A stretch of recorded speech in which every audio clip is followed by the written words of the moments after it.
ನೋಡಿ, ಬಹಳಷ್ಟು ಮಹಾಲಕ್ಷ್ಮಿ ಸ್ತೋತ್ರಗಳು, ಮಹಾಲಕ್ಷ್ಮಿಗೆ ಭಕ್ತಿಗೀತೆಗಳು, ಭಜನೆ, ಆರತಿ ಹಾಡುಗಳೆಲ್ಲ ಇದೆ.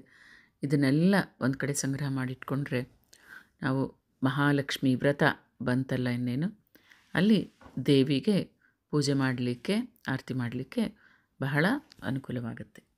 ಇದು ಕೊಲ್ಲಾಪುರ ಮಹಾಲಕ್ಷ್ಮಿ ಅಷ್ಟಕ. ನಮಸ್ತೆ ಜಗದ್ಧಾತ್ರಿ ಸದ್ಬ್ರಹ್ಮರೂಪೇ, ನಮಸ್ತೆ ಹರೋಪೇಂದ್ರ ಧಾತ್ರಾದಿವಂದ್ಯೇ,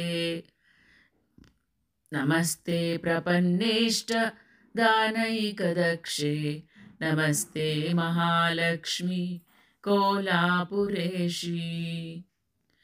ವಿಧಿಃ ಕೃತ್ತಿವಾಸಾ ಹರಿರ್ವಿಶ್ವಮೇತತ್ ಸೃಜತ್ಯತ್ತಿ ಪಾತೇತಿ ಯತ್ತತ್ ಪ್ರಸಿದ್ಧಂ, ಕೃಪಾವಲೋಕನಾದೇವ ತೇ ಶಕ್ತಿರೂಪೇ, ನಮಸ್ತೆ ಮಹಾಲಕ್ಷ್ಮಿ ಕೋಲಾಪುರೇಶಿ.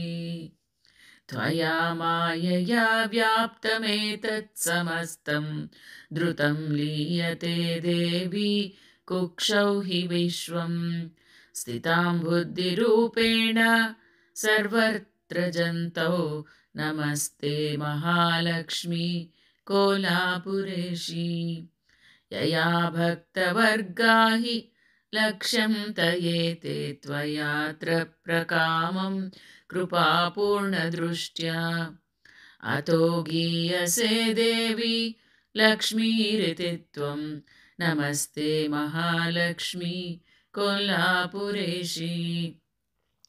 ಪುನರ್ವಾಕ್ಪಟುತ್ವಾದಿಹೀನಾ ಹಿ ಮೂಕಾ ನರಾಸ್ತೈರ್ನಿಕಾಮಂ ಖಲು ಪ್ರಾರ್ಥ್ಯಸೇಯತ್, ನಿಜೇಷ್ಟಾಪ್ತಯೇ ತೇನ ಮೂಕಾಂಬಿಕಾ ತ್ವಂ, ನಮಸ್ತೆ ಮಹಾಲಕ್ಷ್ಮಿ ಕೊಲ್ಲಾಪುರೇಶಿ.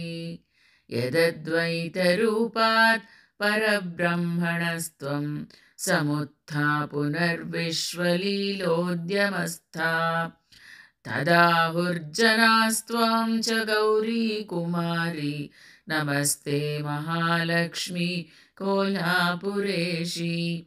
ಹರೇಶಾದಿದೇಹೋತ್ತತೇಜೋಮಯ ಪ್ರಸ್ಫುರಚ್ಚಕ್ರ ರಾಜಾಕ್ಯಲಿಂಗಸ್ವರೂಪೇ, ಮಹಾಯೋಗಿಕೋಲರ್ಷಿ ಹೃತ್ಪದ್ಮಗೇಹೇ, ನಮಸ್ತೆ ಮಹಾಲಕ್ಷ್ಮಿ ಕೊಲ್ಹಾಪುರೇಶಿ.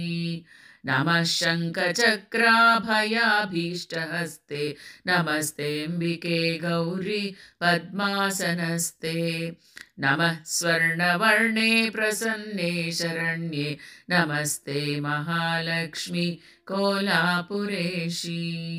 ಇದಂ ಸ್ತೋತ್ರರತ್ನಂ ಕೃತಂ ಸರ್ವದೇವೈರ್, ಹೃದಿ ತ್ವಾಂ ಸಮಾದಾಯ ಲಕ್ಷ್ಮ್ಯಾಷ್ಟಕಂ ಯಃ ಪಠೇತ್, ನಿತ್ಯಮೇಷ ವ್ರಜತ್ಯಾಶು ಲಕ್ಷ್ಮೀಂ ಸ ವಿದ್ಯಾಂಚ ಸತ್ಯಂ ಭವತ್ತತ್ಪ್ರಸಾದಾತ್.